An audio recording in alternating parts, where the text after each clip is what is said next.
I'm Lisa Marie. Welcome to my channel, Living My Best Life, where I help you live yours.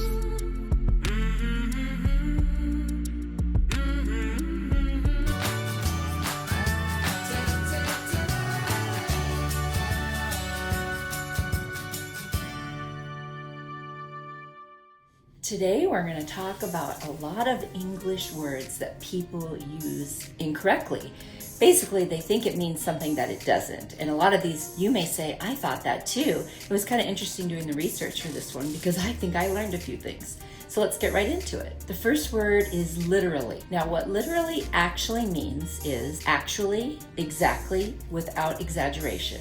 But the way that a lot of people use this word is if they're saying figuratively or very, and that's not what it means. The next word is factoid. Now this one I was wrong. I was using it incorrectly, I have to admit. A factoid is a false fact, but what a lot of people use it and think that it means is a small fact. Well, that's what I thought. What did you think? Did you think factoid was a small fact? I bet a lot of us did. The next word is not even really a word, but people use it all the time. Irregardless. No such word.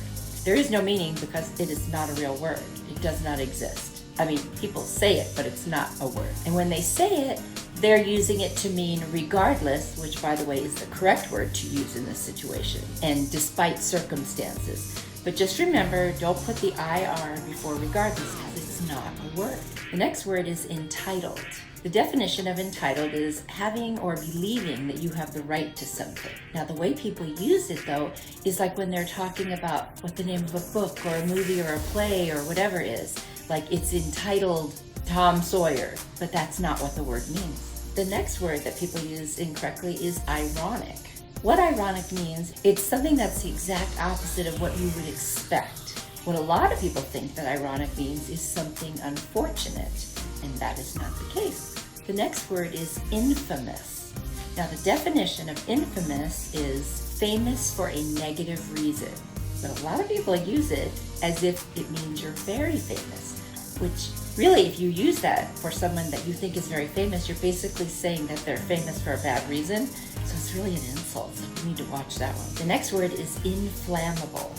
What it actually means is flammable. So I'm not even sure why the word inflammable exists at all, because the way people use it is to say something is not flammable. Well, that's not what it means. Inflammable means flammable, but so does flammable. Go figure. That's crazy. They just need to get rid of the word inflammable, sort of like irregardless. And the next one that a lot of people use improperly, I have been guilty of this too, is the words good or well. And they have very similar meanings. The difference is how you would use them in a sentence grammatically. Well is an adverb and good is an adjective. So let me see if I could give you an example. I speak well versus I speak good. You wouldn't say I speak good. You would say I speak well because the word well is the adverb for speak. The way I dress is good because good is an adjective. So then you're describing the way that I dress. Does that make sense? People interchange these all the time, but there really is a proper time to use one or the other.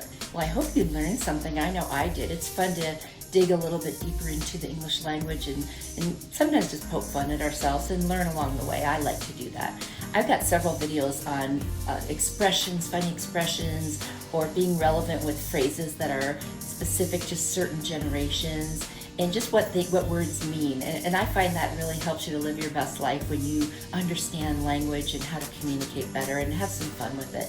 So I'll put links to those videos in the description and up in the cards, and I hope you'll watch those next.